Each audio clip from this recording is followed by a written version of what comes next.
Ethan, a kind-hearted security guard living paycheck to paycheck, barely made ends meet. One stormy night, he saw an elderly man collapse on the sidewalk. Without a second thought, Ethan abandoned his post to help. Minutes later, his supervisor arrived, furious that Ethan left his station. By morning, Ethan was jobless. But just 48 hours later, a sleek black car pulled up outside his rundown apartment, carrying something that would change his life forever. Hi everyone, welcome to Mystic Tales. Today, I'm excited to share a new story with you. Ethan lived a simple life. His one-bedroom apartment was small and plain, with creaking floors and a single window that let in little light. Bills piled up on the kitchen counter, each one a reminder of how tightly his life was wound. Yet, despite his struggles, Ethan never complained. He worked long, lonely hours as a security guard, earning just enough to scrape by.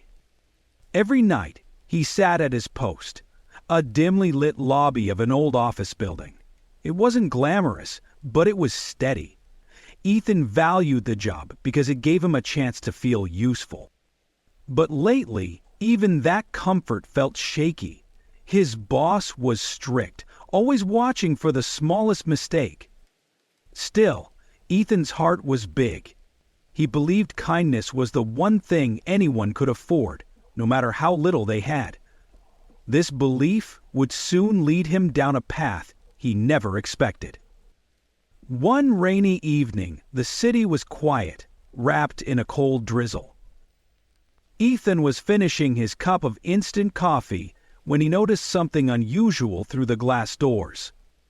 An elderly man shuffled along the sidewalk, clutching a torn grocery bag.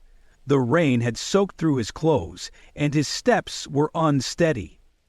Ethan hesitated. He knew he wasn't supposed to leave his station, but something inside him wouldn't let him sit still. Grabbing his jacket, he ran outside. "Sir, let me help you," Ethan said, gently taking the man's arm. The man tried to protest, his voice trembling. "I'm fine, young man. Don't trouble yourself." But Ethan ignored him, picking up the fallen groceries and leading him to a nearby bench under an awning. He gave the man his jacket and stayed until the rain eased. By the time Ethan returned to his post, his boss was waiting. "What do you think you're doing?" his supervisor barked, pointing at the clock. "You left your post. That's a breach of protocol." Ethan tried to explain, but his boss wouldn't listen. "Pack your things," the man said coldly. "You're done here." Ethan's heart sank. He'd acted out of kindness, but now he was left with nothing. As he walked home that night, the rain still falling lightly, he wondered if he'd made the right choice. The following morning, Ethan woke to a silence heavier than usual. There was no alarm clock to rush him out of bed, no work uniform to pull on. The reality of his job loss hit him like a cold gust of wind. He sat on the edge of his worn-out mattress, staring at the few dollars left in his wallet. Rent was due in a week.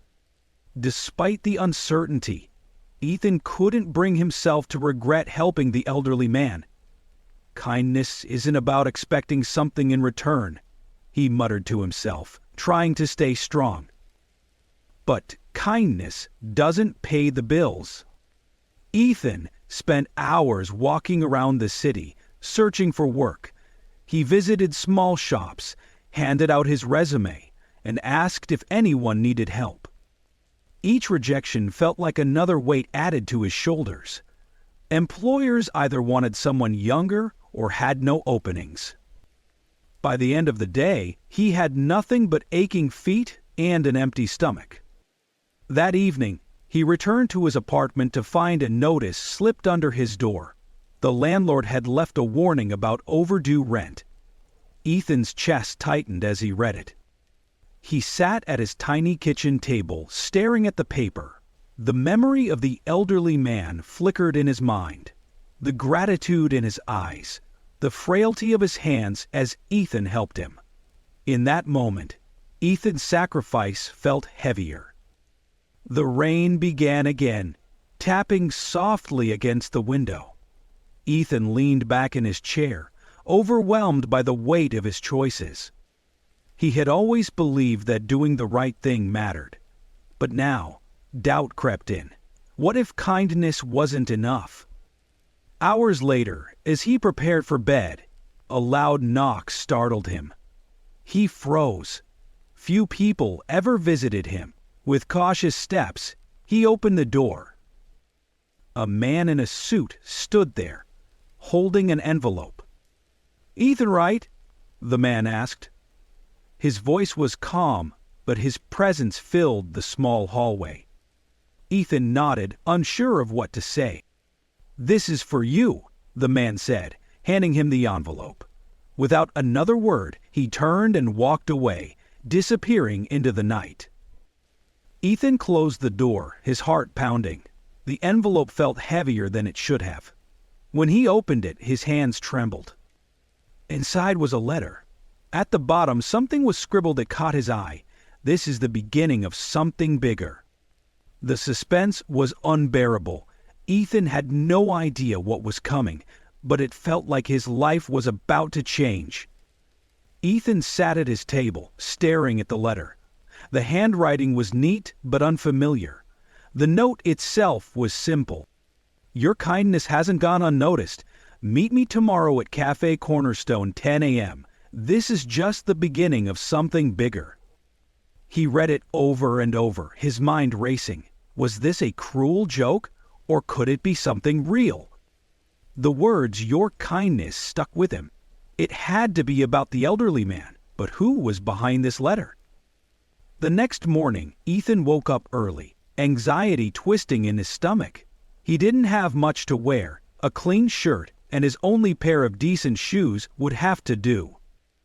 As he walked to the cafe, the city felt different, almost brighter, as if the clouds from the past few days had lifted. Cafe Cornerstone was small and cozy, its windows fogged from the warmth inside. Ethan hesitated at the door. Part of him feared this meeting might lead to disappointment. But he took a deep breath and stepped in. Inside, a man sat at a corner table. He was in his late 50s, sharply dressed in a tailored suit. His presence was commanding, but his smile was kind. Ethan recognized him immediately. It was the same man who had delivered the envelope. "Ethan, glad you came," the man said, gesturing for him to sit. Ethan sat cautiously. "I'm not sure what this is about," he said, his voice steady despite the nerves. The man leaned forward. "First, let me introduce myself. My name is Charles. I've been following your story." Ethan's brow furrowed. "My story?" Charles nodded. The elderly man you helped? That was my father." Ethan's breath caught. He hadn't expected this. Charles continued, his tone growing more serious. "He told me how you helped him that night, despite the rain, despite your job. You didn't hesitate to show compassion when no one else did. That kind of selflessness is rare." Ethan didn't know what to say. "I just did what anyone should do," he muttered. Charles smiled. "Perhaps, but not everyone does. My father insisted I meet you. He said, 'That young man didn't just help me. He reminded me that kindness still exists.'" Ethan felt a lump in his throat. He had acted out of instinct, never expecting anything in return. Charles reached into his briefcase and placed a document on the table. "I want to help you, Ethan. You deserve a second chance, and I have the resources to give you one." Ethan's eyes widened as he glanced at the papers. He couldn't believe what he was seeing. Ethan's hands trembled as he picked up the document. The bold letters at the top read, "Employment Offer." Below that was the name of a prestigious private security firm. I own several businesses, Charles began, his voice steady but warm. One of them is a security company, and I believe someone like you deserves more than what life has handed you so far. Ethan looked up, stunned. I don't understand. Why me? Charles leaned back, folding his hands. Because I've seen what kind of person you are. You sacrificed your job to help my father. That wasn't just kindness, that was integrity, and I need people like that in my organization. Ethan's mind raced. The offer sounded too good to be true. He scanned the document further and froze. The salary was more than triple what he had been making before. Along with that came benefits he'd only dreamed of: health insurance, housing assistance, and a chance for upward mobility. This can't be real, Ethan whispered, shaking his head. Charles smiled gently. It's real, Ethan, but that's not all. Ethan looked up, his chest tightening with a mix of disbelief and hope. My father spoke highly of you, not just for what you did, but how you did it, with patience, humility, and no expectation of reward. People like you inspire others, and I want to give you the chance to do just that. Charles slid another envelope across the table. Inside, you'll find a check. Consider it an advance to help you get back on your feet while you settle into this new role. Ethan hesitated. His pride clashed with his desperation. But when he opened the envelope, his breath caught again. The amount on the check was enough to cover months of rent and daily expenses. I don't know how to thank you, Ethan finally said, his voice breaking. You already have, Charles replied. By being the person you are. Just promise me one thing. When you're in a position to help someone else, don't hesitate. Ethan nodded, unable to hold back the tears anymore. For the first time in weeks, the weight on his shoulders felt lighter. Charles stood and extended a hand. Welcome aboard, Ethan. Let's make this the beginning of something great. As Ethan shook his hand, he realized this wasn't just a job offer. It was a second chance, a way to rewrite the story of his life. Ethan walked out of the cafe with the documents and envelope clutched tightly in his hands. The world outside seemed brighter, the air crisper, as if the weight of his struggles had lifted. For the first time in years, he felt hope, not just for survival, but for a better life. Over the next few days, Ethan began his new job. The private security firm was unlike anything he'd experienced. The training was rigorous but rewarding, and for the first time, he worked with people who respected him. His supervisors valued his integrity, and his coworkers admired his dedication. Each day, Ethan reminded himself of the lesson Charles had imparted. Kindness has a ripple effect. He carried that belief into his work, treating everyone he encountered with the same compassion that had cost him his previous job. But the surprises weren't over. 1 month after starting his new role, Ethan received an unexpected call. It was Charles. Ethan, Charles said, his voice warm, my father wants to see you. Ethan hesitated. Is he okay? Charles chuckled softly. He's more than okay. He's been insisting on thanking you personally. Can you come by our home tomorrow evening? The next evening, Ethan arrived at a sprawling estate. The gates opened slowly, revealing a beautifully lit driveway. He felt out of place, but reminded himself that this moment was about gratitude, not appearances. Inside, Charles and his father, Mr. Reynolds, greeted him warmly. Mr. Reynolds, the elderly man Ethan had helped, seemed healthier and more vibrant than before.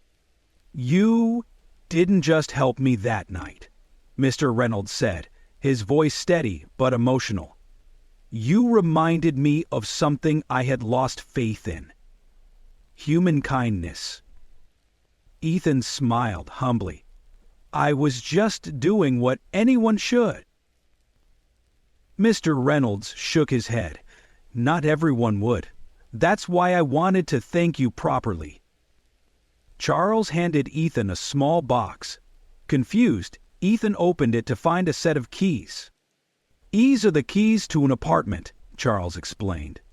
"A place of your own, fully paid for. Consider it a fresh start." Ethan was speechless. His eyes welled with tears as he looked at the father and son who had changed his life. Mr. Reynolds added, "You gave me hope when I was at my lowest. Now it's my turn to do the same for you." From that moment, Ethan's life took on new meaning. The apartment gave him stability, and the job gave him purpose. But more than that, the experience reinforced his belief in the power of kindness. Years later, when Ethan found himself in a position to help others, he never hesitated. He often reflected on the day he chose compassion over fear, understanding fully that one small act could change a life, not just for the person receiving it, but for the person giving it too. Loved this story? Tap that like button and subscribe to Mystic Tales for more. Let us know how this story made you feel with a single word in the comments.